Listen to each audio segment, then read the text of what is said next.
Ladies and gentlemen, have you heard? There is a disease, and they tell me if it had a face, it will look just like mine.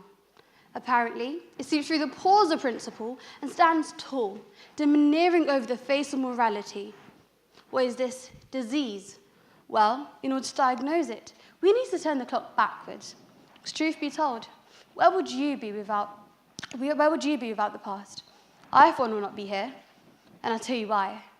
You see, one day in the array of boroughs of sand dunes and the far horizon, and the deep valleys which assembled to form a communion around the Shabelle River, the first humans gasped their first token of air. Africa, my birthplace in humanity's kingdom. Yet it has seen so many injustices, self-distorted through the whispers of tribes, and one injustice that can be found in the sea of sorrow shed among many African countries is one unto my country, Somalia. Let me paint you another picture. One rainy day in 1897, three powerful yet uneducated men, dictated lives of over 100 million people.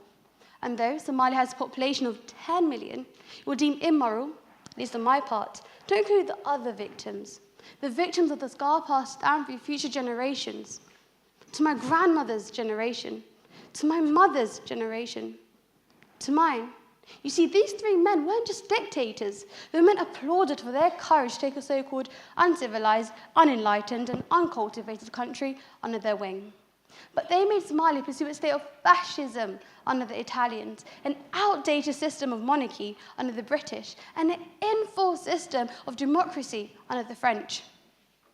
The story of Somalia is not an isolated situation. It's a story that can be found in the sound of unheard voices crying throughout all of Africa. You may be asking yourselves, what is this disease she speaks of? Well, before I reveal to you the name of this deadly disease, one last reminder what you need to know is that the story of Somalia is an example of colonization.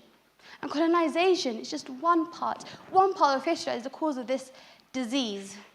And though there are many other causes, they all seem to stem from one: foreign policies of the Western world. As we accept what we want to accept, as we take what we want to take, saying no to the consequences, even though the consequences of those like myself and so many of you here today, as we say no to this disease, as we say no to immigration, let us say yes for once.